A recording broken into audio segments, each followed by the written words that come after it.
Hello everyone, my name is Zoran Perk and I'm presenting our work on online learning of object representations by appearance-based feature alignment.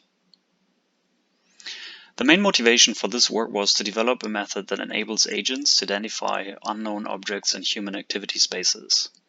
As this can easily be a very challenging task, as one can see in the images below, we wanted to develop an unsupervised technique that does not require manual labeling. Especially in robotics, it is often not feasible to rely on manual labeling, and we wanted to devise a technique that allows agents to automatically collect data of their specific environment and to then individually train on this data. Another observation is that in many environments it is possible to capture many views of the same object, and we wanted to make use of this coherency. A common problem that we find is that objects are often ambiguous and don't always fit into a single class. For example, when we transition from a bottle to a cup, at some point it is not clear anymore whether the object is a cup or a bowl. This is illustrated at the bottom. So it is often desirable to identify more subtle labels than, for example, discrete classes that are commonly used for supervised learning. Furthermore, we argue that continuous representations are useful for online adaptation.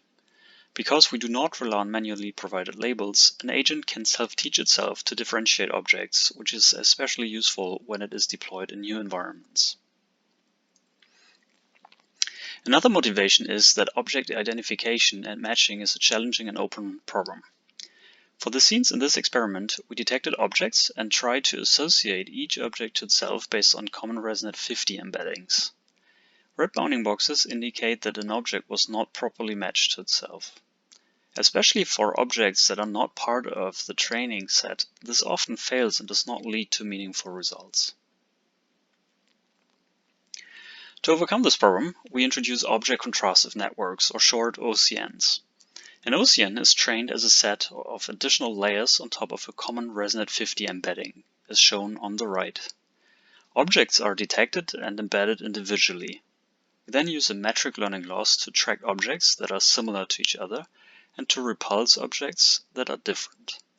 The idea is that across multiple frames, the same object is attracted to itself, while it is repulsed from other objects. This way, OCN can learn to differentiate objects and to disentangle their attributes, which in turn results in a more robust representation for objects that can be used to more reliably identify them. To train an OCN, we first detect objects in each frame of a video sequence. While it is not necessary to keep all objects in view for the entire time, we assume that the same object is visible in the majority of the frames. Also, we do not assume that object detection works perfectly, so it does not matter if the generated bounding boxes vary in size or even occasionally disappear. To detect objects, we use faster RCNN, a common object detection network.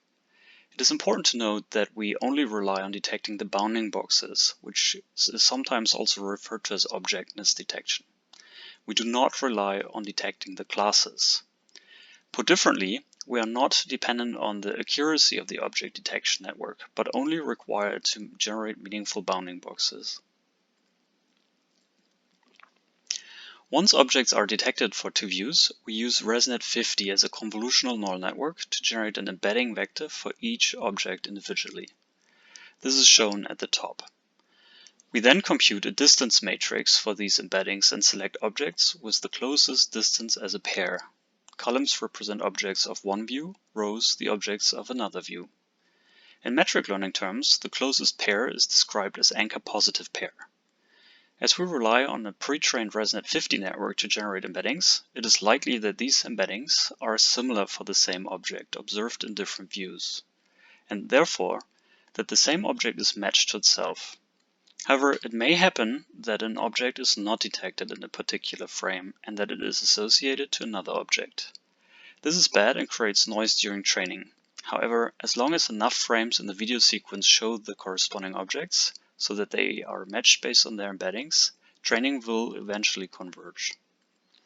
To train an OCN, we randomly select frames of a video sequence to detect and then embed the objects.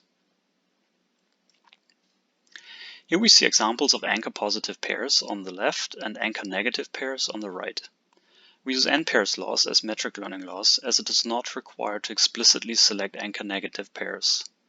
For more detailed comparison on different metric learning losses, we'd like to refer to the paper on time-contrastive networks by Samane et al.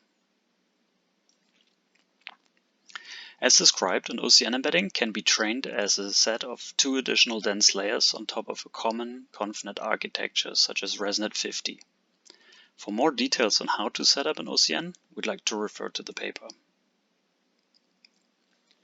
After training, the same objects can more reliably be matched to themselves. Here we show the closest matches or anchor-positive pairs, as well as the 10 nearest neighbors in the embedding space. To summarize our method, we capture video sequences that show the same scene from multiple viewpoints, where the same objects are visible in the majority of the frames. For each frame, we detect objects and generate embeddings for each one individually. We then compute a distance matrix with these embeddings and select the closest objects as anchor-positive pairs. Anchor-positive as well as anchor-negative pairs are then used for metric learning laws to train an OCN embedding. Here we show how OCN can be used to more reliably identify objects in unknown environments.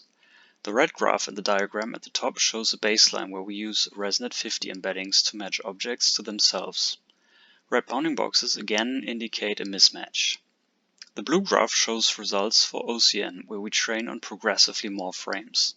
That means we first train it on frames of the first 5 seconds of a sequence, then 10 seconds, and further up until 160 seconds. The more views are used for training, the more reliable the object identification gets. ResNet 50 as a pre-trained network cannot adapt to new objects and therefore remains at a high identification error of 52%, while for OCN we do not need any labels, which allows us to train it without supervision on new objects, which then results in a low object identification error of around 2%. Here we show another example where we again compare a ResNet 50 baseline on the left with a progressively trained OCN on the right, where we even achieve an error of just about 1%.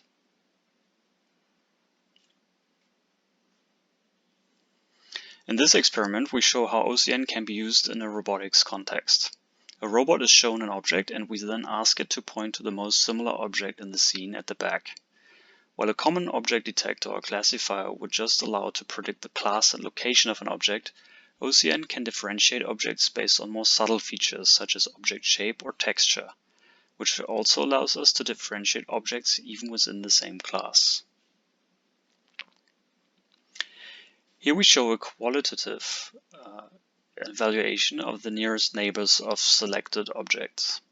As can be seen across the objects in our dataset, OCN reliably matches objects to objects with similar functionality, shape, or color.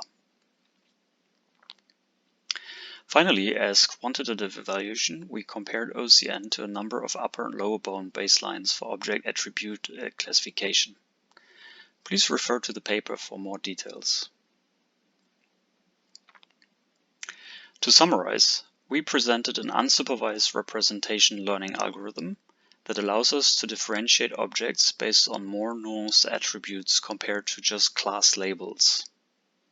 We learn a representation for identifying objects by contrasting features of objects that we observe in different views of the same scene. We think that OCN has the potential to enable interesting applications in robotic learning, for tracking, and for speech interfaces. Thank you very much.